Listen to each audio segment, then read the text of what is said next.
ਸਾਹਿਬ ਜੀ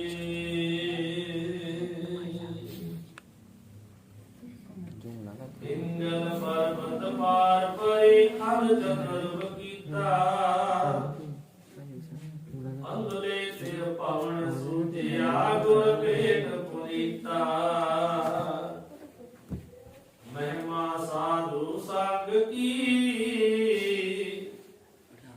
ਸੁਨੋ ਮੇਰੇ ਮੀਤਾ मैल कोई कोड अग हरे निर्मल पहे चिता रहाओ ऐसी भगत गोविंद की हस्ती जीता जो जो कीनो आपनो तिस पैदान दीता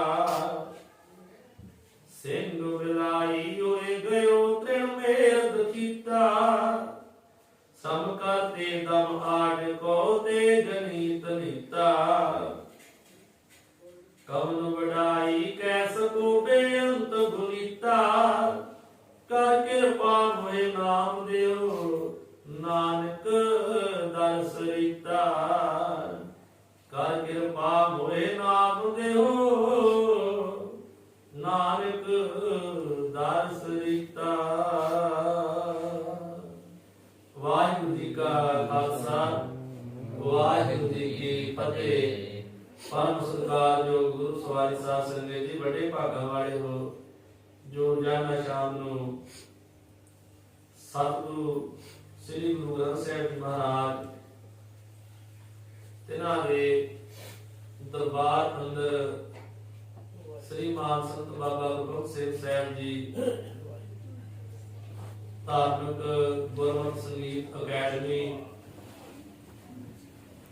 में बैठ करके महापुरुषों के पावन पवित्र जीवन की कथा श्रवण करते हो। आप जी ने कल श्रवण किया कि जो महापुरुष लाहौर में सन ते उन्हां दी बात थोड़ी छोटी जी पहला फिंसी हुई है वो तो घोड़ा बन गया। महापुरुषों ने कोई ध्यान न दिता बात सोच गई है लाल हो गई है तो जो बहुता कड़ा चढ़िया जहर ना भर गई पीड़ होंगी है। फिर डॉक्टर जी सन उतों के सन मोहन सिंह उन्होंने सिविल सर्जन को भी विखाया दोवां ने सलाह की है। नजर मुहम्मद सिविल सर्जन सी उन्होंने विखाया कि वो कह लगे दोवें भी ये बांह कटनी पैनी है। महापुरुषों ने ना कर दी कि कल 10 बजे तक सानू जे ना ठीक होवे बांह कट दिओ कल 10 बजे बांह तुसीं भावें कट दिओ उन्ना चिर नहीं असीं कटण देनी। ते वो कहण लगे ठीक है पर जल्दी कटनी पवेगी ये जहर बड़ा फैल चुका है तुहाडे शरीर का नुकसान हो सकता है। फिर महापुरुष अपने निवास स्थान में चले गए वो अपने घर में चले गए। रात दर्द बड़ी हुंदी नींद ना आई। 1 बजे तो लैके 2 बजे दे विच महापुरुषां ने इशनान करना चाहा पर होवे ना उठ के फिर गिला कपड़ा लै करके वो अपने शरीर ते फेर के ते शरीर नूं जिहड़ा है सुचन कीती है। सो उस तो उपरंत नेत्रहीन कीता है। फिर कीर्तन वास्ते रोज ही कीर्तन का भी भावें किसी के घर भी होने शब्द जरूर पढ़ते सीगे। रोजाना कीर्तन करने वाले हुण कीर्तन ना होवे बांह दर्द होवे उपरंत मन में ख्याल आया ते सतगुरु गुरु नानक साहब जी चरणों में बेनती की सतगुरु पातशाह कीर्तन करना ते सानू नहीं आउंदा बाजा बजाउणा पर जे जिहो जिहा सानू उहदा जे आप जी नूं इहो जिहा चंगा लगदा है ना भाउंदा है फिर मेरी बांह कटण तो बचाओ नहीं ते फिर एक बांह दे नाल हारमोनीअम नहीं जे बजना मेरे कोलों ते कीर्तन किवें करांगे बाकी सारी उम्र आप जी दा जस किवें करांगे। सो इहने नूं अरदास कीती है ते उधरों मन च ख्याल आया कि सामने दिसी है उस वेले निम ते निम तो पत्ते तुड़ा के ना उबाल के अमृत वेला सी 4 बजे सी ते वो बांह दे उत्ते बना लए कपड़े दे उत्ते कपड़ा लपेटिया है ਹੁਣ ਜਦੋਂ 10 ਵਜੇ ਡਾਕਟਰ ਦੋਵੇਂ ਜਾਣੇ ਆ ਗਏ, ਬਾਂਹ ਚੈੱਕ ਕਰਨ, ਉਹਨਾਂ ਨੇ ਤੋਂ ਕੱਪੜਾ ਖੋਲਿਆ, ਥੱਲੋਂ ਵੇਖਿਆ ਸੋਜ ਵੀ ਲੱਥੀ ਹੈ, ਬਾਂਹ ਨਾਲ ਵੀ ਨਹੀਂ ਹੈ। ਉਹਨਾਂ ਨੂੰ ਹੈਰਾਨੀ ਦੀ ਹੱਦ ਨਾ ਹੈ ਕਿ ਜਿਹਦੇ ਕੱਲ ਤੇ ਇੰਝ ਲੱਗਦਾ ਸੀ ਜਿਵੇਂ ਇਹ ਜ਼ਹਿਰ ਸਾਰੇ ਸਰੀਰ 'ਚ ਫੈਲ ਜਾਣਾ ਸਵੇਰ ਤੱਕ, ਪਰ ਇਹ ਤੇ ਬਾਂਹ ਵੀ ਠੀਕ ਹੋ ਗਈ ਹੈ। ਉਹਨਾਂ ਫਿਰ ਦਵਾਈ ਥੋੜੀ ਬਹੁਤੀ ਦਿੱਤੀ ਹੈ ਤੇ ਚਲੇ ਗਏ, ਕਹਿੰਦੇ ਇਹਨੂੰ ਕੱਟਣ ਦੀ ਲੋੜ ਨਹੀਂ ਹੈ, ਇਹ ਹੁਣ ਠੀਕ ਹੋਣੀ ਸ਼ੁਰੂ ਹੋ ਗਈ ਹੈ, ਇਹ ਠੀਕ ਹੋ ਜਾਵੇਗੀ। ਮਹਾਂਪੁਰਖਾਂ ਨੇ 4 ਦਿਨ ਹੋਰ ਇਸੇ ਤਰ੍ਹਾਂ ਨਿੰਮ ਦੇ ਪੱਤੇ ਬੰਨੇ, ਉਹ ਜ਼ਖਮ ਵੀ ਠੀਕ ਹੋ ਗਿਆ। ਫਿਰ ਮਹਾਂਪੁਰਖ ਜੱਬੋਵਾਲ ਆਪਣੇ ਸਥਾਨ ਤੇ ਆ ਗਏ, ਗੁਰਦੁਆਰਾ ਸੰਤਸਰ ਸਾਹਿਬ। ਇਹਨੂੰ ਬਾਅਦ ਵਿੱਚ ਸ਼ਿਮਲੇ ਚਲੇ ਗਏ। ਸ਼ਿਮਲੇ ਸੰਤ ਬਾਬਾ ਅਤਰ ਸਿੰਘ ਸਾਹਿਬ ਜੀ ਗਏ ਹੋਏ ਸਨ, ਦੀਵਾਨ ਸਰਵਣ ਕਰਦੇ ਹਨ ਜਾ ਕੇ ਉਹਨਾਂ ਦੇ ਪਾਸੋਂ।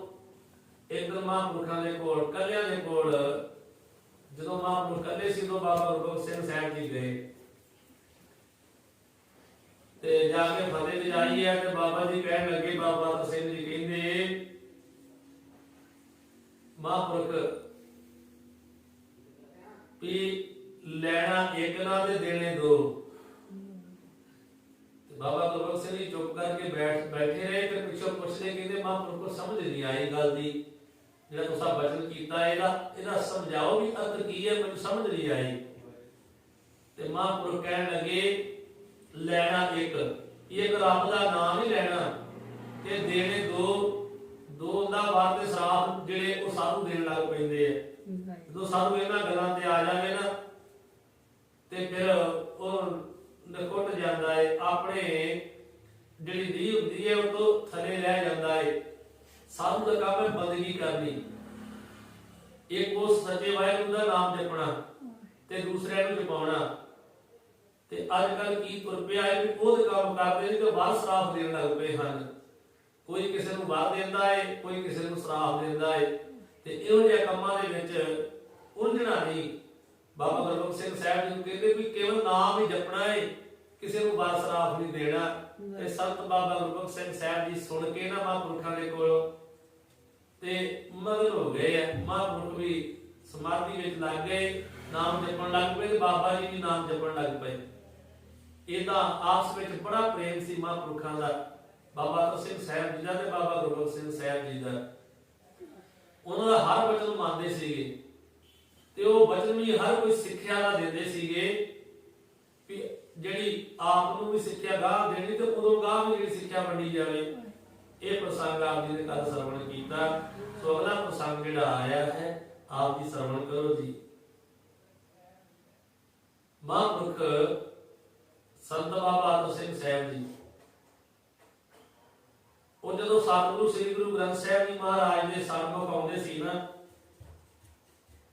ਤੇ ਜਦੋਂ ਮੱਥਾ ਟੇਕਦੇ ਸੀ ਸੰਤ ਬਾਬਾ ਅਤਰ ਸਿੰਘ ਜੀ ਤੇ ਕਿੰਨਾ ਚਿਰ ਧਰਤੀ ਤੋਂ ਆਪਣਾ ਸਿਰ ਤਾਂ ਨਹੀਂ ਸੀ ਚੁੱਕਦੇ।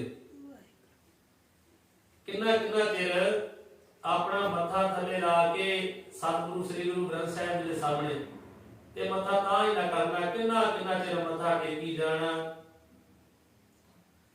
ਸੋ ਜਿਹੜੇ ਮਹਾਂਪੁਰਖਾਂ ਨੂੰ ਉਸ ਵੇਲੇ ਜਾਣਦੇ ਸੀਗੇ, ਉਹਨਾਂ ਸਭ ਨੂੰ ਪਤਾ ਸੀਗਾ, ਜਿਹੜੇ ਉਸ ਵੇਲੇ ਦੇ ਮਹਾਂਪੁਰਖਾਂ ਦੇ ਨਾਲ ਰਹਿੰਦੇ ਸੀ ਉਹਨਾਂ ਸਾਰਿਆਂ ਨੂੰ ਪਤਾ ਸੀ ਕਿ ਮਹਾਂਪੁਰਖ ਜਦੋਂ ਮੱਥਾ ਟੇਕਦੇ ਆ ਨਾ ਤੇ ਬੜਾ ਸਮਾਂ ਲਾਉਂਦੇ ਆ ਉਸ ਵੇਲੇ। ਤੇ ਬਾਬਾ ਗੁਰਬਖਸ਼ ਸਿੰਘ ਸਾਹਿਬ ਜੀ ਨੂੰ ਵੀ ਪਤਾ ਸੀ ਇਸ ਗੱਲ ਦਾ। ਸੋ ਸੰਤ ਬਾਬਾ ਅਤਰ ਸਿੰਘ ਸਾਹਿਬ ਜੀ ਜਦੋਂ ਇਹਨਾਂ ਨੇ ਮੱਥਾ ਟੇਕਣਾ, ਜੇ ਕਿਤੇ ਇਕਾਂਤ ਵਿੱਚ ਇਕੱਲੇ ਹੋਣੇ ਨਾ, ਜੇ ਕੋਈ ਹੋਰ ਨਾ ਹੋਣਾ, ਐਸਾ ਸਮਾਂ ਮਿਲ ਜਾਵੇ ਤੇ ਆਪਣਾ ਜਿਹੜਾ ਮੱਥਾ ਉਹ ਧਰਤੀ ਦੇ ਉੱਤੇ ਬਾਰ-ਬਾਰ ਲਾ ਕੇ ਨੱਕ ਤੇ ਮੱਥਾ ਰਗੜਨਾ। ਮਹਾਰਾਜ ਦੇ ਗਾੜੇ ਇਕੱਲੇ ਹੋਣੇ ਨਾ, ਕੱਲਿਆਂ ਦੇ ਨੱਕ ਮੱਥਾ ਰਗੜਨਾ ਮਹਾਰਾਜ ਦੇ ਗਾੜੀ। ਸੋ ਇੱਕ ਦਿਨ ਐਸਾ ਹੋਇਆ, ਸੰਤ ਬਾਬਾ ਗੁਰਬਖਸ਼ ਸਿੰਘ ਸਾਹਿਬ ਜੀ ਨੇ ਜਦੋਂ ਮਹਾਂਪੁਰਖ ਏਦਾਂ ਕਰਦੇ ਸੀ ਨਾ, ਮੱਥਾ ਟੇਕਣ ਦੇ ਤੇ ਕੱਲੇ ਸੀਗੇ, ਕੱਲੇ ਮੱਥਾ ਟੇਕਣ ਦੇ, ਆਪਣਾ ਮੱਥਾ ਵੀ ਰਗੜਨ, ਨੱਕ ਵੀ ਰਗੜਨ। ਬਾਬਾ ਗੁਰਬਖਸ਼ ਸਿੰਘ ਸਾਹਿਬ ਜੀ ਵੇਖਦੇ ਰਹੇ ਕਿ ਕਾਫੀ ਸਮਾਂ ਮਹਾਂਪੁਰਖ ਵੀ ਸਤਿਗੁਰਾਂ ਦੇ ਅੱਗੇ ਬਾਰ-ਬਾਰ ਨਮਸਕਾਰ ਕਰੀ ਜਾਂਦੇ ਆ।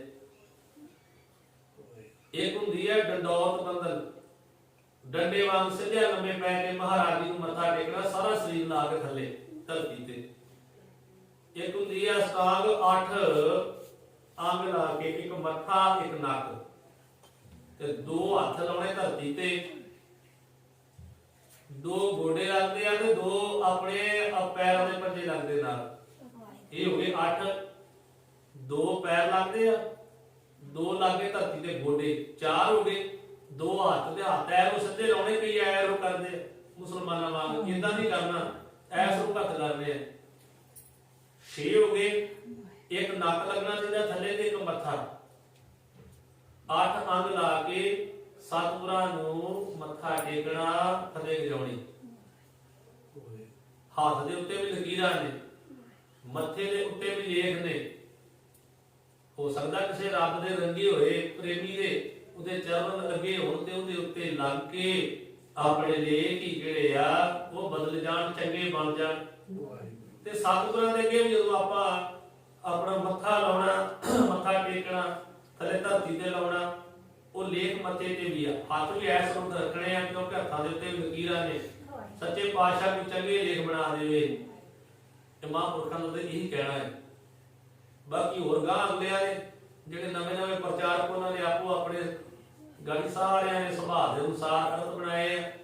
ਤੇ ਜਿਹੜੇ ਮਹਾਂਪੁਰਖ ਉਹਨਾਂ ਦਾ ਇਹੀ ਕਹਿਣਾ ਹੈ ਕਿ ਜਦੋਂ ਆਪਾਂ ਨਮਸਕਾਰ ਕਰਦੇ ਆ ਤੇ ਮੱਥਾ ਲਾਉਣੇ, ਮੱਥੇ ਦੇ ਉੱਤੇ ਜਦੋਂ ਧਰਤੀ ਤੇ ਲੱਗਦਾ ਤੇ ਉੱਤੇ ਲੇਖ ਦਿਖੇ ਹੈ, ਉਦੋਂ ਬਾਅਦ ਦੇ ਹੱਥ ਵੀ ਥੱਲੇ ਲਾਉਣੇ ਆ ਤੇ ਉਹਦੇ ਹੱਥਾਂ ਦੇ ਉੱਤੇ ਲਕੀਰਾਂ ਨੇ, ਸੋ ਲੇਖ ਚੰਗੇ ਬਣ ਜਾਣ। ਇਹੀ ਅਰਥ ਹੈ ਨਾ ਮੱਥਾ ਟੇਕਣ ਦਾ ਮਹਾਰਾਜ ਜੀ ਨੂੰ ਆ ਕੇ। ਸੋ ਹੁਣ ਮਹਾਂਪੁਰਖ ਕਹਿੰਦੇ ਵੀ ਬਾਬਾ ਗੁਰਬਖਸ਼ ਸਿੰਘ ਸਾਹਿਬ ਨੇ ਵੀ ਮਹਾਂਪੁਰਖਾਂ ਨੂੰ ਪੁੱਛ ਹੀ ਲਈਏ ਹਨ। ਬਾਕੀ ਜਿਵੇਂ ਹੁਣ ਅੱਜ ਕੱਲ੍ਹ ਕਈ ਵਾਰ ਤੇ ਕਈ ਥੱਲੇ ਧਰਤੀ ਦੇ ਹੱਥ ਲਾ ਕੇ ਮਾੜਾ ਜਿਹਾ ਮੱਥਾ ਟੇਕ ਲੈਂਦੇ ਮੇਰੇ ਵਰਗੇ, ਤੇ ਕਈ ਜਦੋਂ ਮੱਥਾ ਟੇਕਣ ਲੱਗਦੇ ਥੱਲੇ ਅੰਗੂਠਾ ਰੱਖ ਲੈਂਦੇ ਵੀ ਥੱਲੇ ਮੱਥਾ ਨਾ ਲੱਗ ਜੇ। ਕਈ ਜਾਣੇ ਮਿੰਟ ਅੱਧਾ ਨਹੀਂ ਲਾਉਂਦੇ, ਉਸ ਸਕਿੰਟ ਦੀ ਮਾੜਾ ਜਿਹਾ ਲਾ ਕੇ ਮੱਥਾ ਚੱਲ ਭੱਜੇ ਜਾਂਦੇ। ਤੇ ਹੁਣ ਮਹਾਂਪੁਰਖ ਜਿਹੜੇ ਉਹ ਇੰਨਾ ਸਮਾਂ ਕਿਉਂ ਗਾੜੀ ਮੱਥਾ ਟੇਕਦੇ ਮਹਾਰਾਜ ਦੇ ਗਾੜੀ? ਬਾਬਾ ਗੁਰਬਖਸ਼ ਸਿੰਘ ਸਾਹਿਬ ਜੀ ਕਹਿੰਦੇ ਪੁੱਛ ਹੀ ਲਈਏ ਹਾਂ। ਤੇ ਸੰਤ ਬਾਬਾ ਬਹਾਦਰ ਸਿੰਘ ਜੀ ਬੈਠੇ ਸੀ ਇਕੱਲੇ ਬੈਠੇ ਸੀ ਉਦੋਂ ਬਾਅਦ ਵਿੱਚ, ਤੇ ਬਾਬਾ ਗੁਰਬਖਸ਼ ਸਿੰਘ ਸਾਹਿਬ ਜੀ ਨੇ ਜਾਪ ਫਰਮਾਇਆ, ਕਹਿਣ ਲੱਗੇ ਬਾਬਾ ਜੀ, ਸੰਤ ਜੀ, ਮੈਨੂੰ ਦੱਸੋ ਕਿ ਤੁਸੀਂ ਇੰਨਾ ਚਿਰ ਕਿਉਂ ਮੱਥਾ ਟੇਕਦੇ ਹੋ ਮਹਾਰਾਜ ਜੀ ਨੂੰ? ਕਿ ਜੇ ਉਹ ਮੱਥਾ ਟੇਕਣ ਲੱਗਦੇ ਜੇ, ਮੱਥਾ ਟੇਕੀ ਜਾਂਦੇ ਜੇ, ਕਈ ਪੁਰਾਣੇ ਬਜ਼ੁਰਗ ਵੀ ਕਰਦੇ ਹੁੰਦੇ ਕਿ ਜੋ ਮੱਥਾ ਟੇਕਣਗੇ ਕਿੰਨਾ ਜਿੰਨਾ ਚਿਰ ਨਾ ਕਰਨ ਜਾਣਗੇ, ਤੇ ਕਈ ਜਣੇ ਹੱਸਣਗੇ ਵੀ ਆਵੇ ਕੀ ਕਰਦੇ। ਹੁਣ ਮਹਾਂਪੁਰਖਾਂ ਨੂੰ ਪੁੱਛਿਆ ਬਾਬਾ ਸਿੰਘ ਜੀ ਨੂੰ ਵੀ ਤੁਸੀਂ ਇੰਨਾ ਚਿਰ ਮੱਥਾ ਟੇਕਦੇ ਹੋ ਮਹਾਰਾਜ ਜੀ ਨੂੰ ਸਾਰੀ ਸੰਗਤ ਵਿੱਚ ਵੀ, ਪਰ ਜਦੋਂ ਤੁਸੀਂ ਇਕੱਲੇ ਹੁੰਦੇ ਹੋ, ਮੈਂ ਤੁਹਾਨੂੰ ਇਕੱਲਿਆਂ ਨੂੰ ਵੇਖਿਆ ਵੀ ਤੁਸੀਂ ਤਾਂ ਬੜਾ ਸਮਾਂ ਲਾਉਂਦੇ ਜੇ, ਮੱਥਾ ਵੀ ਰਗੜਦੇ ਨਾ ਤੁਸੀਂ ਰਗੜਦੇ ਜੇ ਗਾਲੀ ਮਹਾਰਾਜ ਦੇ। ਤੇ ਇਹਦੇ ਬਾਰੇ ਦੱਸੋ ਵੀ ਇਹ ਕਿਉਂ ਕਰਦੇ ਇਦਾਂ? ਤੇ ਸੰਤ ਬਾਬਾ ਸਿੰਘ ਜੀ ਕਹਿੰਦੇ, ਭਾਈ ਗੁਰਬਖਸ਼ ਸਿੰਘ ਜੀ, ਸੰਤ ਜੀ, ਜਿਹੜਾ ਪਿੰਡ ਦਾ ਨੰਬਰਦਾਰ ਹੁੰਦਾ ਨਾ, ਜਿਹੜਾ ਪਿੰਡ ਦਾ ਨੰਬਰਦਾਰ ਹੁੰਦਾ ਹੈ, ਉਹ ਲੋਕਾਂ ਦੇ ਕੋਲੋਂ ਮਾਮਲਾ ਕਰਾਉਂਦਾ ਹੈ, ਮਾਲੀਆ। ਹੁਣ ਤੇ ਨਹੀਂ ਉਹ ਗੱਲ, ਪਹਿਲਾਂ ਮਾਮਲਾ ਇਕੱਠਾ ਕਰਕੇ ਤਾਰਦੇ ਸੀ ਨਾ, ਨੰਬਰਦਾਰ ਮਾਮਲਾ ਇਕੱਠਾ ਕਰਦਾ ਏ। ਸੋ ਜਦੋਂ ਮਾਲੀਆ ਕਰਾਉਂਦਾ ਏ, ਜਮਾ ਹੋ ਜਾਣ ਤੇ ਜਦੋਂ ਉਹ ਸਾਰਾ ਇਕੱਠਾ ਹੋ ਜਾਵੇ ਨਾ, ਪਿੱਛੋਂ ਸਾਰਾ ਤਸੀਲੇ ਜਾ ਕੇ ਤੇ ਉਹ ਸਰਕਾਰੀ ਖਜ਼ਾਨੇ ਦੇ ਵਿੱਚ ਜਮਾ ਕਰਵਾ ਕੇ ਆਉਂਦਾ ਹੈ। ਤੇ ਮਹਾਂਪੁਰਖ ਕਹਿੰਦੇ ਇਹਦਾ ਕੀ ਮਤਲਬ ਹੋਇਆ ਵੀ ਆਪਾਂ ਤੇ ਉਹ ਮੱਥਾ ਟੇਕਣ ਦੀ ਗੱਲ ਕਰਦੇ ਆ ਨਾ, ਤੇ ਨੰਬਰਦਾਰ ਦੇ ਪਿੰਡ ਚੋਂ ਗ੍ਰਾਹੀ ਕਰਦਾ, ਮਾਮਲਾ ਇਕੱਠਾ ਕਰਦਾ ਤੇ ਤਸੀਲੇਦਾਰ ਹੁੰਦਾ। ਤੇ ਮਹਾਂਪੁਰਖ ਕਹਿੰਦੇ ਨਹੀਂ, ਏਦਾਂ ਹੀ ਸੰਗਤਾਂ ਸਾਨੂੰ ਬਦੋ ਬਦੀ ਮੱਥੇ ਟੇਕੀ ਜਾਂਦੀਆਂ, ਸੰਗਤਾਂ ਆਉਂਦੀਆਂ ਸਾਡਿਆਂ ਦੇ ਆ ਕਰਕੇ ਗੋਡੀ ਹੱਥ ਲਾਈ ਜਾਂਦੀਆਂ, ਮੱਥੇ ਪੈਰਾਂ ਤੇ ਟੇਕੀ ਜਾਂਦੀਆਂ ਨੇ, ਤੇ ਉਹਨਾਂ ਸਾਰਿਆਂ ਵੱਲੋਂ ਜੋ ਨਮਸਕਾਰਾਂ ਕੀਤੀਆਂ, ਸਾਡੇ ਗੋਡੀ ਹੱਥ ਲਾਏ, ਪੈਰੀਂ ਹੱਥ ਲਾਏ, ਤੇ ਹੁਣ ਅਸੀਂ ਵੀ ਤੇ ਜਾ ਕੇ ਜਮਾ ਕਰਾਉਣੇ ਆ ਨਾ। ਇਸ ਕਰਕੇ ਉਹ ਅਸੀਂ ਉਹਨਾਂ ਹੀ ਗੁਰੂ ਸਾਹਿਬ ਜੀ ਦੇ ਅੱਗੇ ਰਗੜਦੇ ਆ ਕਿ ਮਹਾਰਾਜ ਜੀ ਬਦੋ ਬਦੀ ਲੋਕ ਸਾਡੇ ਗੋਡੀ ਹੱਥ ਪੈਰੀਂ ਹੱਥ ਲਾਈ ਜਾਂਦੇ ਆ, ਮੱਥੇ ਟੇਕੀ ਜਾਂਦੇ ਆ। ਇਹ ਜੋ ਜੋ ਉਹ ਸਾਨੂੰ ਟੇਕਦੇ ਆ, ਅਸੀਂ ਉਹ ਸਾਰਾ ਹੀ ਮਹਾਰਾਜ ਜੀ ਗਾੜੀ ਅੱਗੇ ਆ ਕਰਕੇ ਨੱਕ ਮੱਥਾ ਰਗੜਦੇ ਆ ਕਿ ਮਹਾਰਾਜ ਸੱਚੇ ਪਾਤਸ਼ਾਹ ਇਹ ਸਾਨੂੰ ਨਹੀਂ ਟੇਕਦੇ। ਇਹ ਜਿਹੜੀ ਬੰਦਗੀ ਹੈ ਨਾ, ਜਿਹੜਾ ਤੇਰਾ ਨਾਮ ਸਿਮਰਨ ਹੈ, ਤੇਰਾ ਕਰਕੇ ਸਾਨੂੰ ਮੱਥਾ ਟੇਕਦੇ, ਤੇਰਾ ਕਰਕੇ, ਇਹ ਸਾਨੂੰ ਨਹੀਂ ਟੇਕਦੇ, ਇਹ ਤੇਰਾ ਕਰਕੇ ਟੇਕਦੇ ਆ। ਉਹ ਅਸੀਂ ਮਹਾਰਾਜ ਜੀ ਦੇ ਅੱਗੇ ਉਹ ਨੱਕ ਮੱਥਾ ਬਾਰ-ਬਾਰ ਟੇਕ ਕੇ ਸੱਚੇ ਪਾਤਸ਼ਾਹ ਇਹ ਜਿਹੜੀਆਂ ਸੰਗਤਾਂ ਟੇਕਦੀਆਂ ਮੱਥਾ ਮੈਨੂੰ ਨਹੀਂ ਟੇਕਦੀਆਂ, ਇਹ ਆਪ ਜੀ ਦੇ ਨਾਮ ਨੂੰ ਮੱਥਾ ਟੇਕਦੀਆਂ ਤਾਂ ਉਨੀ ਵਾਰੀ ਮਹਾਰਾਜ ਜੀ ਦੇ ਗਾੜੀ ਟੇਕ ਟੇਕ ਕੇ ਮੈਂ ਪੂਰਾ ਕਰਦਾ ਵਾਂ, ਉਹ ਜਮਾ ਹੀ ਕਰਾਉਂਦਾ ਜੀ। ਸੋ ਇਹਦਾ ਮਹਾਂਪੁਰਖ ਬਾਬਾ ਅਤਰ ਸਿੰਘ ਸਾਹਿਬ ਜੀ ਕਹਿਣ ਲੱਗੇ ਕਿ ਗੁਰੂ ਦੇ ਅੱਗੇ ਉਹ ਸਾਰਾ ਕੁਝ ਅਰਪਣ ਕਰੀਦਾ ਵਾ। ਸੋ ਇਸ ਤਰ੍ਹਾਂ ਦੇਰ ਤੱਕ ਮੱਥਾ ਅਸੀਂ ਤਾਂ ਟੇਕਦੇ ਆ, ਤਾਂ ਬੇਨਤੀਆਂ ਗੁਜ਼ਾਰਦੇ ਆ, ਤੇ ਨਾਲ ਪਤਾ ਕਿਹੜੀਆਂ ਤੁਕਾਂ ਪੜ੍ਹਦੇ, ਕਹਿੰਦੇ ਜਦੋਂ ਅਸੀਂ ਮੱਥਾ ਟੇਕਦੇ ਪਤਾ ਕਿਹੜੀਆਂ ਤੁਕਾਂ ਪੜ੍ਹਦੇ ਆ ਭਾਈ ਗੁਰਬਖਸ਼ ਸਿੰਘ, ਅਸੀਂ ਪੜ੍ਹਦੇ ਆ ਕਹੋ ਨਾਨਕ ਸਭ ਤੇਰੀ ਵਡਿਆਈ, ਕੋਈ ਨਾਉ ਨਾ ਜਾਣੇ ਮੇਰਾ। ਇਹ ਪੰਕਤੀਆਂ ਨਾਲ ਪੜ੍ਹਦੇ ਸੀ ਮਹਾਂਪੁਰਖ, ਕਹੋ ਨਾਨਕ ਸਭ ਤੇਰੀ ਵਡਿਆਈ, ਕੋਈ ਨਾਉ ਨਾ ਜਾਣੇ ਮੇਰਾ। ਮੈਨੂੰ ਕੋਈ ਨਹੀਂ ਜਾਣਦਾ, ਤੇਰੀ ਵਡਿਆਈ ਹੈ ਸੱਚੇ ਪਾਤਸ਼ਾਹ। ਇਹ ਸੰਗਤਾਂ ਸਾਨੂੰ ਮੱਥਾ ਟੇਕਦੀਆਂ ਉਦੋਂ ਵੱਧ ਕਰਕੇ ਕਿ ਅਸੀਂ ਆਪ ਜੀ ਦੇ ਅੱਗੇ ਨੱਕ ਮੱਥਾ ਰਗੜਦੇ ਆ ਕਿ ਸੱਚੇ ਪਾਤਸ਼ਾਹ ਤੇਰੀ ਵਡਿਆਈ ਹੈ। ਸੋ ਸੰਤ ਸਾਹਿਬ ਜੀ ਦੀ ਰਸਨਾ ਤੋਂ ਜਦੋਂ ਇਹ ਵਿਚਾਰ ਸੁਣਿਆ ਨਾ, ਉੱਤਰ ਬਾਬਾ ਗੁਰਬਖਸ਼ ਸਿੰਘ ਸਾਹਿਬ ਜੀ ਨੇ ਸੁਣਿਆ, ਤੇ ਬਾਬਾ ਗੁਰਬਖਸ਼ ਸਿੰਘ ਸਾਹਿਬ ਜੀ ਨੇਤਰਾਂ ਦੇ ਪ੍ਰੇਮ ਦਾ ਜਲ ਆ ਗਿਆ। ਬਾਬਾ ਗੁਰਬਖਸ਼ ਸਿੰਘ ਸਾਹਿਬ ਜੀ ਜਦੋਂ ਇਹ ਬਚਨ ਸੁਣੇ ਨਾ, ਤੇ ਨੇਤਰਾਂ ਵਿੱਚੋਂ ਜਲ ਵਗ ਤੁਰਿਆ ਪ੍ਰੇਮ ਦੇ ਨਾਲ, ਤੇ ਪ੍ਰੇਮ ਦੇ ਭਰਿਆ ਗਲ ਰੁਕ ਗਿਆ। ਹੁਣ ਕੁਝ ਕਿਹਾ ਨਹੀਂ ਗਿਆ ਤੇ ਨਾ ਹੀ ਕੁਝ ਪੁੱਛਿਆ ਗਿਆ, ਚੁੱਪ ਹੀ ਹੋ ਗਏ ਬਾਅਦ ਵਿੱਚ ਉਦੋਂ। ਸੋ ਐਸਾ ਮਹਾਂਪੁਰਖਾਂ ਦਾ ਉਹ ਕੰਠੀ ਰੁਕ ਗਿਆ। ਤੇ ਸੰਤ ਬਾਬਾ ਅਤਰ ਸਿੰਘ ਜੀ ਵੀ ਉਸੇ ਵੇਲੇ ਇੱਕ ਅਸਰਦ ਰੰਗ ਵਿੱਚ ਰੰਗੇ ਗਏ, ਤੇ ਜਲਾਲ ਭਰੀਆਂ ਅੱਖਾਂ ਨੂੰ ਬੰਦ ਕਰਕੇ ਬਹੁਤ ਚਿਰ ਸਮਾਧੀ ਦੀ ਲੀਨ ਹੋ ਗਏ। ਬਾਬਾ ਅਤਰ ਸਿੰਘ ਸਾਹਿਬ ਜੀ ਦੇ ਬਚਨ ਕਰਕੇ ਨਾ ਆਪਣੇ ਨੇਤਰ ਕਰਕੇ ਬੰਦ ਸਮਾਧੀ ਦੀ ਲੀਨ ਹੋ ਗਏ। ਸੋ ਉਧਰੋਂ ਮਹਾਂਪੁਰਖ ਸਮਾਧੀ ਚ ਲੀਨ ਹੋ ਗਏ, ਇਧਰ ਨਾਲ ਸੰਤ ਬਾਬਾ ਗੁਰਬਖਸ਼ ਸਿੰਘ ਸਾਹਿਬ ਜੀ ਵੀ ਨੇਤਰ ਜਲ ਨਾਲ ਭਰੇ ਸੀਗੇ, ਉਹ ਵੀ ਉਹ ਸਿਮਰਨ ਕਰਨ ਲੱਗ ਪਏ, ਵਾਹਿਗੁਰੂ ਜਪਣ ਲੱਗ ਪਏ, ਉਹ ਵੀ ਮਗਨ ਹੋ ਗਏ। ਸੋ ਐਸਾ ਦੋਵੇਂ ਮਹਾਂਪੁਰਖ ਉਸ ਅਕਾਲ ਪੁਰਖ ਦੀਆਂ ਸਿਫਤਾਂ ਕਰਨ ਲੱਗ ਪਏ, ਦੋਵੇਂ ਨੇਤਰ ਬੰਦ ਕਰਕੇ। ਸੋ ਇਹਨਾਂ ਪ੍ਰੇਮ ਸੀਗਾ ਉਹਨਾਂ ਦਾ ਆਪਸ ਵਿੱਚ ਵੀ, ਮਹਾਂਪੁਰਖਾਂ ਦਾ ਤੇ ਰੱਬ ਦੇ ਨਾਲ ਗੁਰੂ ਨਾਲ ਵੀ ਇੰਨਾ ਪ੍ਰੇਮ ਸੀਗਾ, ਤੇ ਨਾਲ ਇਹਨਾਂ ਬਚਨ ਬਲਾਸ ਕਰਦੇ ਹਨ। ਸੋ ਇਹਦੇ ਸ਼ਿਮਲੇ ਦੇ ਵਿੱਚ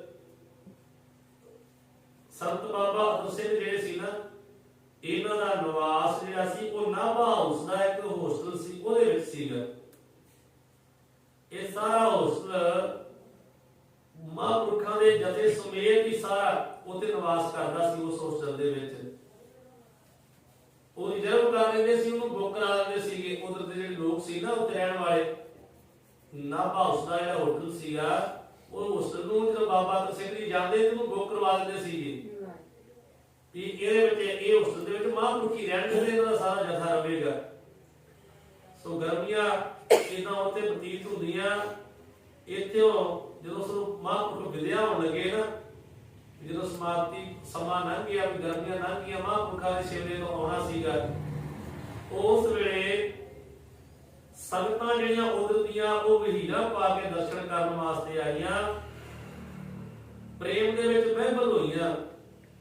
ਦੇਖ ਕੇ ਉਹਨਾਂ ਸੰਤ ਸਾਹਿਬ ਜੀ ਉੱਚੀ ਧੁਨ ਵਿੱਚ ਸ਼ਲੋਕ ਪੜ੍ਹ ਰਹੇ ਸੀਗੇ ਉਸ ਵੇਲੇ, ਤੇਰਾ ਕੀਤਾ ਜਾਤੋ ਨਾਹੀ, ਮੈਨੂੰ ਜੋਗ ਕੀ ਤੋਈ, ਮੈਂ ਨਿਰਗੁਣ ਯਾਰੇ ਕੋ ਗੁਣ ਨਾਹੀ, ਆਪੇ ਤਰਸ ਪਇਓਈ, ਤਰਸ ਪਿਆ ਮਿਹਰਾਮਤ ਹੋਈ, ਸਤਿਗੁਰ ਸੱਜਣ ਮਿਲਿਆ, ਨਾਨਕ ਨਾਮ ਮਿਲੇ ਤਾਂ ਜੀਵਾ, ਤਨ ਮਨ ਜੀਵੈ ਹਰਿਆ। ਮਹਾਂਪੁਰਖੇ ਸ਼ਬਦ ਪੜ੍ਹ ਰਹੇ ਸੀਗੇ, ਉਦੋਂ ਸੰਗਤਾਂ ਆ ਰਹੀਆਂ ਮਹਾਂਪੁਰਖਾਂ ਦੇ ਕੋਲ। ਸੋ ਸ਼ਬਦ ਪੜ੍ਹ ਕੇ ਮਹਾਂਪੁਰਖਾਂ ਨੇ ਅਰਦਾਸਾਂ ਸੁਣਦਿਆ ਤੇ ਸੰਤ ਜੀ ਖੁਸ਼ੀ ਖੁਸ਼ੀ ਸਾਰਿਆਂ ਨੂੰ ਕਹਿਣ ਲੱਗੇ ਕਿ ਘਰ ਜਾਓ। ਤੇ ਆਪ ਮਹਾਂਪੁਰਖ ਮੋਟਰ ਕਾਰ ਜਿਹੜੀ ਉਹ ਖੜੀ ਸੀ ਉਹਦੇ ਵਿੱਚ ਬਹਿ ਗਏ। ਕਾਰ ਦੇ ਵਿੱਚ ਜਿਹੜੀਆਂ ਪੁਰਾਣੀਆਂ ਕਾਰਾਂ ਹੁੰਦੀਆਂ ਸੀਗੀਆਂ ਉਹਦੇ ਵਿੱਚ ਮਹਾਂਪੁਰਖ ਬਹਿ ਗਏ ਤੇ ਸੰਤ ਬਾਬਾ ਗੁਰਬਖਸ਼ ਸਿੰਘ ਜੀ ਨੂੰ ਲਾਗੇ ਭਾੜਿਆ। ਜਿਹੜੀ ਸੀਟ ਤੇ ਮਹਾਂਪੁਰਖ ਬੈਠੇ ਸੀ ਨਾ ਕਾਰ ਦੇ ਪਿੱਛੇ ਸੰਤ ਬਾਬਾ ਬੰਦ ਸਿੰਘ ਜੀ ਤੇ ਨਾਲ ਹੀ ਬਾਬਾ ਗੁਰਬਖਸ਼ ਸਿੰਘ ਸਾਹਿਬ ਜੀ ਨੂੰ ਬਿਠਾ ਲਿਆ। ਇਸ ਮੋਟਰ ਜਿਹੜੀ ਇਹ ਕਾਰ ਸੀ ਨਾ, ਇਹ ਕਾਰ ਦਾ ਡਰਾਈਵਰ ਸੀ, ਉਹਦਾ ਨਾਮ ਸੀ ਗਰਜਾ ਸਿੰਘ। ਇਹ ਵੀ ਬੜਾ ਇੱਕ ਪ੍ਰੇਮੀ ਸੀਗਾ ਜਿਹੜਾ ਕਾਰ ਦਾ ਡਰਾਈਵਰ ਸੀ। ਸੰਤ ਮਹਾਂਪੁਰਖਾਂ ਦੀ ਆਗਿਆ ਪਾ ਕੇ ਉਸਨੇ ਕਾਰ ਨੂੰ ਚਲਾਇਆ।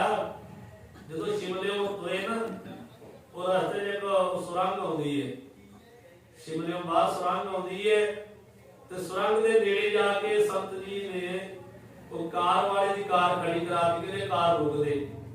ਤੇ ਸੰਤ ਬਾਬਾ ਗੁਰਬਖਸ਼ ਸਿੰਘ ਸਾਹਿਬ ਜੀ ਨੂੰ ਕਹਿੰਦੇ ਵੀ ਤੁਸੀਂ ਹੁਣ ਪੁੱਤਰ ਤੇ ਤੁਸੀਂ ਵਾਪਸ ਚਲੇ ਜਾਓ, ਸ਼ਿਮਲੇ ਵਾਪਸ ਚਲੇ ਜਾਓ ਆਪਣੇ ਨਿਵਾਸ ਸਥਾਨ ਤੇ, ਕਿਉਂ ਤੁਸੀਂ ਸਾਡੇ ਨਾਲ ਸਾਨੂੰ ਤੋਰਨ ਆਏ ਹੋ ਤੇ ਬੜੀ ਦੂਰ ਤੱਕ ਆ ਗਏ ਹੋ ਤੇ ਜਿੰਨਾ ਹੀ ਸਾਡੇ ਨਾਲ ਇਦਾਂ ਗੱਡੀ 'ਚ ਬਹਿ ਕੇ ਗਾਂਹ ਨੂੰ ਜਾਓਗੇ ਨਾ, ਉਹਨਾਂ ਹੀ ਤੁਹਾਨੂੰ ਤੁਰ ਕੇ ਪਿਛਾਂਹ ਨੂੰ ਪਰਤਣਾ ਪੈਣਾ।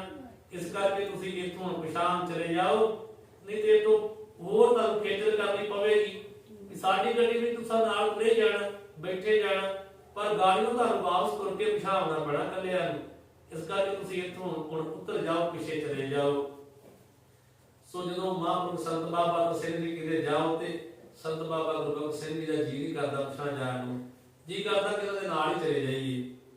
ਸੋ ਪ੍ਰੇਮ ਦੇ ਵਿੱਚ ਸੰਤ ਬਾਬਾ ਗੁਰਬਖਸ਼ ਸਿੰਘ ਜੀ ਉਹ ਵਿਰਾਗੀ ਹੋਏ ਬੇਮਲ ਹੋਏ, ਐਸੀ ਹਾਲਤ ਹੋ ਗਈ ਹੁਣ ਉੱਤਰ ਨੂੰ ਜੀ ਨਾ ਕਰੇ। ਉਹ ਮਹਾਂਪੁਰਖਾਂ ਨੇ ਆਖਿਆ ਤੁਸੀਂ ਉੱਤਰ ਜਾਓ। ਜਦੋਂ ਉੱਤਰ ਆਏ, ਹੁਣ ਵਿਛੋੜਾ ਜਿਹੜਾ ਉਹ ਸਹਿ ਨਹੀਂ ਜਾਂਦਾ, ਪਰ ਆਗਿਆ ਤੇ ਮੰਨਣੀ ਪੈਣੀ ਸੀ ਨਾ। ਆਗਿਆ ਮੰਨ ਕੇ ਸੰਤ ਬਾਬਾ ਜੀ ਵਾਪਸ ਮੁੜ ਆਏ ਤੇ ਸੰਤ ਬਾਬਾ ਬੰਦ ਸਿੰਘ ਜੀ ਉਸ ਵੇਲੇ ਚੌਂਕੜੀ ਮਾਰੀ ਸੀਟ ਤੇ ਵੀ, ਚੌਂਕੜੀ ਮਾਰ ਕੇ ਤੇ ਉਸ ਵੇਲੇ ਆਪਣਾ ਜਿਹੜਾ ਚਰਨ ਹੈ ਨਾ, ਉਹ ਲੱਤ ਉੱਤੋਂ ਦੀ ਕੀਤੀ ਹੋਈ ਹੈ, ਆਪਣੀ ਲੱਤ ਉੱਪਰ ਦੀ ਲੱਤ ਕੀਤੀ ਹੋਈ ਹੈ ਤੇ ਜਿਹੜਾ ਚਰਨ ਸੀ ਉਹ ਬਾਹਰ ਨੂੰ ਸੀਗਾ। ਜਦੋਂ ਬਾਹਰ ਨੂੰ ਚਰਨ ਵੇਖਿਆ ਨਾ ਮਹਾਂਪੁਰਖ ਸੰਤ ਬਾਬਾ ਗੁਰਬਖਸ਼ ਸਿੰਘ ਸਾਹਿਬ ਜੀ ਨੇ, ਸੋ ਉਸ ਵੇਲੇ ਆਪ ਜਿਹੜਾ ਆਪਣਾ ਸਿਰ ਹੈ ਨਾ ਮਹਾਂਪੁਰਖਾਂ ਨੇ ਉਹਨਾਂ ਦੇ ਚਰਨਾਂ ਤੇ ਲਾ ਦਿੱਤਾ ਤੇ ਨਾਲ ਹੀ ਇੱਕ ਤੁਗ ਯਾਦ ਆਈ, ਜਨ ਨਾਨਕ ਪ੍ਰੀਤ ਸਾਧ ਪਗ ਚਾਟੇ। ਸੋ ਸੰਤ ਬਾਬਾ ਗੁਰਬਖਸ਼ ਸਿੰਘ ਸਾਹਿਬ ਜੀ ਨੇ ਉਸ ਵੇਲੇ ਇਹਨਾਂ ਪ੍ਰੇਮ ਵਿੱਚ ਆ ਗਏ ਕਿ ਆਪਣਾ ਆਪ ਭੁਲਾ ਦਿੱਤਾ। ਸੰਤ ਚਰਨ ਮੇਰੇ ਮਾਥੇ ਦੀ ਬਜਾਏ ਮਹਾਂਪੁਰਖਾਂ ਨੇ ਜਿੱਥੇ ਆਪਣਾ ਮੱਥਾ ਉਹਨਾਂ ਦੇ ਚਰਨਾਂ ਤੇ ਰੱਖਿਆ ਸੀ ਨਾ, ਪੈਰ ਬਾਹਰ ਨੂੰ ਸੀ ਮਹਾਂਪੁਰਖਾਂ ਦਾ, ਪੈਰ ਵੇਖ ਕੇ ਮਹਾਂਪੁਰਖਾਂ ਦਾ ਉਹ ਵਿਚਕਾਰ ਨੂੰ ਪੈਰ ਡੂੰਘਾ ਹੁੰਦਾ ਨਾ, ਸਾਰਿਆਂ ਦੇ ਇੱਕੋ ਜਿਹੇ ਵਿਚਕਾਰ ਦੇ ਪੈਰ ਡੂੰਘੇ ਹੁੰਦੇ ਆ। ਤੇ ਸੰਤ ਬਾਬਾ ਗੁਰਬਖਸ਼ ਸਿੰਘ ਜੀ ਨੇ ਪ੍ਰੇਮ ਦੇ ਵਿੱਚ ਮਗਨ ਹੋ ਗਏ ਕਿ ਆਪਣੀ ਜ਼ੁਬਾਨ ਦੇ ਨਾਲ, ਜੀਭ ਦੇ ਨਾਲ ਮਹਾਂਪੁਰਖਾਂ ਦੇ ਚਰਨਾਂ ਥੱਲੇ ਚੱਕਣ ਲੱਗ ਪਏ। ਜੋੜਾ ਨਹੀਂ ਸੀ ਪਾਇਆ ਮਹਾਂਪੁਰਖਾਂ ਨੇ, ਇਸ ਤਰ੍ਹਾਂ ਲੱਤ ਦੇ ਉੱਤੋਂ ਦੀ ਲੱਤ ਰੱਖੀ ਤੇ ਚਰਨ ਬਾਹਰ ਨੂੰ ਸੀਗਾ। ਮਹਾਂਪੁਰਖੇ ਨੇ ਪ੍ਰੇਮ ਵਿੱਚ ਆ ਗਈ ਕਿ ਉਹਨਾਂ ਦੇ ਚਰਨਾਂ ਨੂੰ ਚੱਕਣ ਲੱਗ ਪਏ। ਸੋ ਜਦੋਂ ਇਹਦਾ ਚੱਕਣ ਲੱਗ ਪਏ ਨਾ ਤੇ ਮਹਾਂਪੁਰਖ ਜਿਹੜੇ ਸੀਗੇ ਉਹ ਸਮਾਧੀ ਵਿੱਚ ਹੋ ਗਏ। ਮਹਾਂਪੁਰਖਾਂ ਨੂੰ ਤਾਰ ਕੇ ਨਾ ਸੰਤ ਬਾਬਾ ਗੁਰਬਖਸ਼ ਸਿੰਘ ਸਾਹਿਬ ਜੀ ਨੂੰ ਤਾਰ ਚੋਂ ਆਪ ਵਾਹਿਗੁਰੂ ਕਹਿ ਕੇ ਤੇ ਨਾਲ ਹੀ ਮਗਨ ਹੋ ਗਏ, ਨਾਲ ਹੀ ਸਮਾਧੀ 'ਚ ਹੋ ਗਏ। ਤੇ ਅਜੇ ਉਧਰੋਂ ਮਹਾਂਪੁਰਖ ਜਿਹੜੇ ਉਹ ਇਹਨਾਂ ਦੇ ਚਰਨਾਂ ਨੂੰ ਥੱਲੇ ਚੱਟ ਰਹੇ ਆ। ਤਕਰੀਬਨ 15 ਮਿੰਟ ਇਹਦਾ ਲੰਘੇ, 15 ਮਿੰਟ ਲੰਘੇ, ਨਾ ਜੋ ਡਰਾਈਵਰੀ ਕੁਝ ਕਵੇ, ਨਾ ਹੋਰੀ ਗਾੜੀ ਜਿਹੜਾ ਨਾਲ ਕੋਈ ਸੇਵਾਦਾਰ ਬੈਠਾ ਸੀ ਉਹ ਵੀ ਕੁਝ ਨਾ ਕਵੇ ਤੇ ਨਾ ਗੱਡੀ ਨਾ ਤੁਰੇ। ਸੋ ਇਹਨੇ ਚਿਰ ਨੂੰ ਜਦੋਂ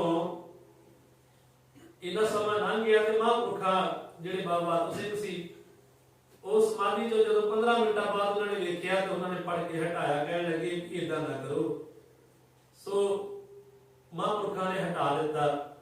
ਜਦੋਂ ਹਟਾਇਆ ਤੇ ਉਸ ਵੇਲੇ ਮਹਾਂਪੁਰਖ ਜਿਹੜੇ ਸੀ ਨਾ ਬਾਬਾ ਗੁਰਬਖਸ਼ ਸਿੰਘ ਸਾਹਿਬ ਜੀ, ਉਹਨਾਂ ਨੂੰ ਬਾਹੋਂ ਫੜ ਕੇ ਠਾਲਿਆ, ਕਹਿੰਦੇ ਵੀ ਤੁਸੀਂ ਵਾਪਸ ਮੁੜ ਜਾਓ, ਕਿ ਤੁਸੀਂ ਹੁਣ ਵਾਪਸ ਚਲੇ ਜਾਓ। ਤੇ ਵੇਖਿਆ ਵੀ ਇਹ ਬਹੁਤ ਵਿਰਾਗ ਦੇ ਵਿੱਚ ਸੀਗੇ ਬਾਬਾ ਗੁਰਬਖਸ਼ ਸਿੰਘ ਸਾਹਿਬ ਜੀ, ਬੜੇ ਵਿਰਾਗ ਵਿੱਚ ਸਨ ਤੇ ਬਹਿਬਲਤਾ ਜਿਹੜੀ ਉਹ ਬਹੁਤ ਜ਼ਿਆਦੀ ਹੈ। ਤੇ ਮਹਾਂਪੁਰਖਾਂ ਨੇ ਆਖਿਆ ਵੀ ਨਹੀਂ ਏਦਾਂ ਨਹੀਂ ਕਰਨਾ, ਪਰ ਜਦੋਂ ਵੇਖਿਆ ਮਹਾਂਪੁਰਖਾਂ ਨੇ ਤੇ ਨੇਤਰਾਂ ਦੇ ਵਿੱਚੋਂ ਜਲ ਵਗਣਾ ਸ਼ੁਰੂ ਹੋ ਗਿਆ ਤੇ ਉਧਰ ਬਾਬਾ ਅਤਰ ਸਿੰਘ ਸਾਹਿਬ ਜੀ ਨੇ ਵੀ ਆਖਿਆ ਵੀ ਨਹੀਂ ਸੀ ਹੁਣ ਵਾਪਸ ਚਲੇ ਜਾਓ, ਇਦਾਂ ਨਾ ਕਰੋ। ਤੇ ਮਹਾਂਪੁਰਖ ਬਾਬਾ ਅਤਰ ਸਿੰਘ ਸਾਹਿਬ ਜੀ ਉਹ ਵੀ ਭਰ ਆਏ ਖੁਸ਼ੀ ਦੇ ਵਿੱਚ, ਇਹਨਾਂ ਵੇਖ ਕੇ ਵੀ ਇੰਨਾ ਪਿਆਰ ਹੈ ਸਾਡੇ ਨਾਲ। ਸੋ ਇਦਾਂ ਕਰਕੇ ਮਹਾਂਪੁਰਖ ਜਿਹੜੇ ਸੀ ਨਾ, ਜਿਵੇਂ ਭਾਈ ਗੁਰਦਾਸ ਜੀ ਨੇ ਇਹ ਦੁਨਿਆਵੀ ਆਸ਼ਕਾਂ ਤੇ ਇੱਕ ਦੁਨਿਆਵੀ ਆਸ਼ਕ ਹੈ, ਇੱਕ ਰੱਬ ਦੇ ਆਸ਼ਕ ਹੈ। ਜਿਹਨੂੰ ਲੇਲੀ ਦੀ ਦਰਗਾਹ ਦਾ ਕੁੱਤਾ ਮਜਨੂ ਦੇਖ ਲੁਭਾਣਾ, ਕੁੱਤੇ ਦੀ ਪੈਰੀ ਪਏ ਤੇ ਹੜ ਹਾਸੇ ਲੋਕ ਵਿੜਾਣ। ਮਜਨੂ ਜਿਹੜਾ ਨਾ ਉਹ ਲੈਲਾ ਸੀ, ਉਹਦਾ ਆਸ਼ਕ ਸੀਗਾ ਤੇ ਲੈਲਾ ਦੇ ਬੂਹੇ ਗੋਦੀ ਇੱਕ ਕੁੱਤੇ ਦੇ ਨੰਗਣਾ, ਜਿਹੜਾ ਕੁੱਤਾ ਨੰਗੇ ਤੇ ਉਹਨੇ ਮਜਨੂ ਨੇ ਜਾ ਕੇ ਉਹਦੀ ਪੈਰੀ ਪੈਣਾ ਕਿ ਇਹ ਜਿਹੜਾ ਕੁੱਤਾ ਏ ਇਹ ਜਿਹੜੀ ਲੈਲਾ ਉਹਦੇ ਘਰ ਗੋਦੀ ਲੰਘਿਆ ਏ, ਲੈਲਾ ਦੀ ਗਲੀ ਦੀ ਜਿਹੜੀ ਉਹ ਧੂੜ ਹੈ ਨਾ ਉਹ ਇਹਦੇ ਕੁੱਤੇ ਦੇ ਪੈਰਾਂ ਨੂੰ ਲੱਗੀ ਏ ਤੇ ਉਹ ਮਿੱਟੀ ਫੜ ਕੇ ਮੱਥੇ ਨੂੰ ਲਾਉਣੀ, ਇਹ ਲੱਗਦੇ ਤੇ ਚੰਗਾ ਏ।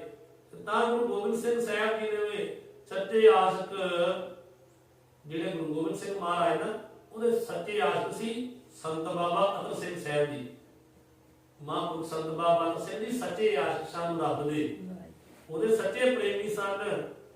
ਸੋ ਉਹਨਾਂ ਦੇ ਬਾਬਾ ਅਤਰ ਸਿੰਘ ਜੀ ਉਸ ਅਕਾਲ ਪੁਰਖ ਦੇ ਮਿਸ਼ਨ ਦਾ ਪ੍ਰਚਾਰ ਕਰਦੇ ਸਨ, ਅੰਮ੍ਰਿਤ ਛਕਾਉਂਦੇ ਸਨ, ਸਿੰਘ ਸਜਾਉਂਦੇ ਸਨ ਤੇ ਉਹਨਾਂ ਮਹਾਂਪੁਰਖਾਂ ਦੇ ਚਰਨਾਂ ਨੂੰ ਚੁੰਮ ਰਹੇ ਸੰਤ ਬਾਬਾ ਗੁਰਬਖਸ਼ ਸਿੰਘ ਸਾਹਿਬ ਜੀ ਕਿ ਉਸ ਅਕਾਲ ਪੁਰਖ ਵਾਹਿਗੁਰੂ ਦੇ, ਉਸ ਅਕਾਲ ਪੁਰਖ ਦੇ ਘਰ ਦੇ ਆਸ਼ਕ ਹੈ। ਸੋ ਇਸ ਕਰਕੇ ਉਹਨਾਂ ਦੇ ਚਰਨਾਂ ਨੂੰ ਚੱਟ ਰਹੇ ਸਨ। ਸੋ ਪ੍ਰੇਮ ਦਾ ਐਸਾ ਅਮਲ ਵੀ ਸੱਚੇ ਪੁਜਾਰੀਆਂ ਅਮਲੀਆਂ ਨੂੰ ਹੁੰਦਾ ਹੈ ਤੇ ਉਹਨਾਂ ਨੂੰ ਇਹਦਾ ਸੱਚਾ ਸਵਾਦ ਆਉਂਦਾ ਹੈ, ਆਮ ਲੋਕਾਂ ਦੀ ਸਮਝ ਤੋਂ ਇਹ ਬਾਹਰ ਹੈ। ਜੇ ਕੋਈ ਹਰ ਕੋਈ ਆਖੇ ਨਾ ਉਹਨੂੰ ਇਹਨਾਂ ਗੱਲਾਂ ਦੀ ਸਮਝ ਨਹੀਂ ਆਉਂਦੀ। ਇਹ ਜਿਹੜੇ ਸੱਚੇ ਪੁਜਾਰੀ ਹੁੰਦੇ ਨਾ ਰੱਬ ਦੇ, ਇਹ ਕੇਵਲ ਉਹਨਾਂ ਦੀ ਸਮਝ ਵਿੱਚ ਹੀ ਆਉਂਦਾ ਹੈ। ਇਸ ਤਰ੍ਹਾਂ ਸੰਤ ਬਾਬਾ ਗੁਰਬਖਸ਼ ਸਿੰਘ ਸਾਹਿਬ ਜੀ ਵੀ ਸੱਚੇ ਨਾਮ ਦੇ ਅਮਲੀ ਸਨ, ਕੀਰਤਨ ਦੇ ਪਿਆਰੇ ਤੇ ਸੱਚੇ ਸ਼ੌਕੀ ਸਨ, ਕੋਮਲ ਮਨ। ਤੇ ਸੰਤ ਬਾਬਾ ਅਤਰ ਸਿੰਘ ਸਾਹਿਬ ਰੱਬੀ ਆਸ਼ਕ ਦੇ ਇਹ ਵੀ ਆਸ਼ਕ ਸਨ, ਜਿਸ ਦੇ ਚਰਨਾਂ ਦੀ ਤਲੀ ਚੱਟਦੇ ਤੇ ਰਸ ਸਵਾਦ ਨੂੰ ਪਾਉਂਦੇ ਸਨ। ਮਨ ਭੋਰੇ ਵਾਂਗੂ ਠੀਕ ਸੰਤ ਅਤਰ ਸਿੰਘ ਜੀ ਦੇ ਚਰਨ ਕਮਲਾਂ ਨਾਲ ਚਿਮਟ ਚੁੱਕੇ ਸਨ ਤੇ ਬਹੁਤ ਚਿਰ ਪਿਛੋਂ ਸੰਤ ਜੀ ਨੇ ਆਪ ਵੀ ਬੁਰੇਵ ਕੁਮਾਰੀ ਛੁੱਟਣ ਤੇ ਇਹਨਾਂ ਨੂੰ ਚਰਨਾਂ ਨਾਲੋਂ ਛੁਡਾਇਆ ਤੇ ਪਿਛੇ ਨੂੰ ਮੋੜਿਆ। ਪਰ ਕਈ ਦਿਨਾਂ ਤੱਕ ਸੰਤ ਬਾਬਾ ਗੁਰਬਖਸ਼ ਸਿੰਘ ਸਾਹਿਬ ਜੀ ਦੀ ਉਹ ਵਿਰਾਗ, ਉਹ ਜਿਹੜੀ ਬਿਰਧ ਉਹ ਬੜੀ ਰਹੀ ਹੈ। ਉਹਨਾਂ ਨੇ ਇਹ ਸਾਰਾ ਕੁਝ ਆਪ ਸੰਤ ਬਾਬਾ ਗੁਰਬਖਸ਼ ਸਿੰਘ ਸਾਹਿਬ ਜੀ ਨੇ ਆਪਣੇ ਜੀਵਨ ਦਾ ਵਿਖਾਇਆ ਹੈ ਕਿ ਇਸ ਤਰ੍ਹਾਂ ਸਾਡਾ ਜਿਹੜਾ ਸਮਾਂ ਉਹ ਲੰਘਿਆ।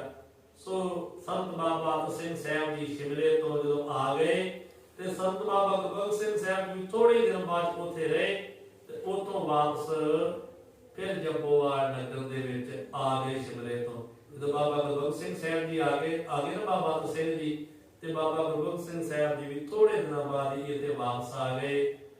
ਸੋ ਇੱਥੇ ਵਾਪਸ ਜੰਬੋਵਾਲ ਦੇ ਡੇਰੇ ਵਿੱਚ ਆ ਕਰਕੇ ਇੱਥੇ ਫਿਰ ਆ ਕੇ ਜਿਹੜਾ ਡੇਰਾ ਸੀ ਨਾ, ਉਦੋਂ ਅਜੇ ਕੋਈ ਜ਼ਿਆਦਾ ਕੁਝ ਤਿਆਰ ਨਹੀਂ ਸੀਗਾ, ਆ ਕੇ ਫਿਰ ਇੱਥੇ ਤਿਆਰੀ ਕਰਾਉਣੀ ਸ਼ੁਰੂ ਕਰ ਦਿੱਤੀ ਹੈ ਡੇਰੇ ਦੀ। ਸੋ ਇੱਥੇ ਆ ਕਰਕੇ ਇੱਕ ਆਪਣੇ ਨਗਰ ਦੇ ਸੀਗੇ ਭਗਤ ਸਿੰਘ, ਉਹਨਾਂ ਨੂੰ ਭੱਗਾ ਕਹਿੰਦੇ ਹੁੰਦੇ ਸਨ। ਬਾਪੂ ਛੋਟੇ ਹੁੰਦਿਆਂ ਸੀ ਵੇਖਿਆ ਹੈ, ਉਹਨੂੰ ਭੱਗਾ ਕਹਿੰਦੇ ਸੀ। ਉਹ ਵੀ ਆ ਕੇ ਤੇ ਮਹਾਂਪੁਰਖਾਂ ਦੇ ਪਾਸ ਬੜਾ ਚਿਰ ਨਗਰ ਤੋਂ ਸੇਵਾ ਕਰਦਾ ਰਿਹਾ। ਉਹਦਾ ਪਰਿਵਾਰ ਜਿਹੜੇ ਪਿੰਡ 'ਚ ਵੱਸਦਾ ਹੈ, ਉਹ ਆ ਕੇ ਬੜਾ ਸਮਾਂ ਇੱਥੇ ਸੇਵਾ ਸੰਤਾਂ ਦੇ ਪਾਸ ਕਰਦਾ ਰਿਹਾ। ਉਹਨੂੰ ਅਸੀਂ ਵੀ ਛੋਟੇ ਹੁੰਦਿਆਂ ਵੇਖਿਆ ਹੈ। ਹੋਰ ਨਗਰ ਦੇ ਜਿਹੜੇ ਇਸ ਤਰ੍ਹਾਂ ਲੋਕ ਸੀ, ਉਹ ਜਾ ਕਰਕੇ ਮਹਾਂਪੁਰਖਾਂ ਦਾ ਬਚਨ ਸੁਣਦਾ ਕਰਕੇ, ਪ੍ਰੇਮ ਦਾ ਕਰਕੇ ਇੱਧਰ ਆ ਕੇ ਸੇਵਾ ਕਰਦੇ ਰਹਿਣਾ। ਇਹਦਾ ਸੇਵਾ ਜਿਹੜੀ ਇੱਥੋਂ ਦੀ ਚੱਲਦੀ ਰਹਿਣੀ।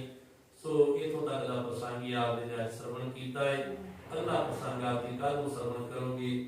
ਤੋਂ ਮਹਾਂਪੁਰਖ ਫਿਰ ਆਪਣਾ ਜਥਾ ਲੈ ਕੇ ਸੰਗਤਾਂ ਨੂੰ ਨਾਲ ਜੰਬੋਵਾਲ ਤੋਂ ਲੈ ਕੇ ਨਾ ਤੇ ਮਸਤੂਆਣੇ ਸਾਹਿਬ ਜਾਣਗੇ ਸੰਗਰੂਰ ਸੰਤ ਬਾਬਾ ਅਤਰ ਸਿੰਘ ਸਾਹਿਬ ਦੇ ਦਰਸ਼ਨ ਕਰਨ ਵਾਸਤੇ। ਇਹ ਪ੍ਰਸੰਗ ਆਪ ਜੀ ਕੱਲ੍ਹ ਨੂੰ ਸਰਵਣ ਕਰੋਗੇ। ਸਤਿਗੁਰੂ ਕਿਰਪਾ ਕਰਨ, ਹੋਈਆਂ ਭੁੱਲਾਂ ਗਲਤੀਆਂ ਦੀ ਮਾਫ਼ ਬਖਸ਼ਣ। ਅਗਾਂਹ ਵਾਸਤੇ ਸਮਾਤ ਬਖਸ਼ਣ ਲੋਕ ਸੁਖੀਏ ਲੋਕ ਸੁਖੀਏ ਨਾਥ ਹਰ ਰੱਬ ਆਪੇ ਦੇ ਦੀ ਦਾਤ ਬਖਸ਼ਣ। ਵਾਹਿਗੁਰੂ ਜੀ ਕਾ ਖਾਲਸਾ ਵਾਹਿਗੁਰੂ ਜੀ ਕੀ ਫਤਿਹ।